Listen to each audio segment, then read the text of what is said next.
চলো আজ তোমাদের সঙ্গে শেয়ার করি মাসি শাশুড়ি বাড়ির তরফ থেকে দেওয়া স্বাদ। তো মাসিমণিদের বাড়িতে এসে কিন্তু রেডি হয়ে গেছি, আর এই নতুন শাড়ি সায়া ব্লাউজটা কিন্তু আমাকে মাসিমণিই দিয়েছিল। রেডি হয়ে নিয়েছি, পরে কেমন লাগছে অবশ্যই জানিও শাড়িটা।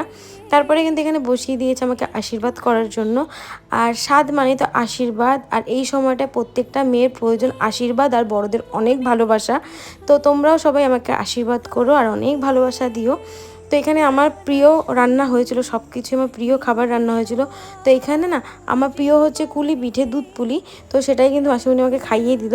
আর প্রত্যেকটা রান্না কিন্তু ভীষণ ভালো হয়েছিল, আর আমার জন্য ভীষণ সুন্দরভাবে আয়োজন করেছিল। আমার কিন্তু ভীষণ ভালো লেগেছে। আমার পুরো প্রেগনেন্সিতে আমি কিন্তু ভীষণ এনজয় করছি, কিন্তু প্রচণ্ড মুড সুইং হয় আমার, কিন্তু ভীষণ ভালোভাবে কাটছে। তোমাদের প্রেগনেন্সিটা কিভাবে কেটেছে অবশ্যই কমেন্ট করে আমাকে জানিও, আমার ভীষণ ভালো লাগবে, আমার খুব জানতে ইচ্ছে করে। আর এখনও অবধি পুরো প্রেগনেন্সি ভীষণ এনজয় করছি। আসতে হবে, আসি, টাটা সবাইকে।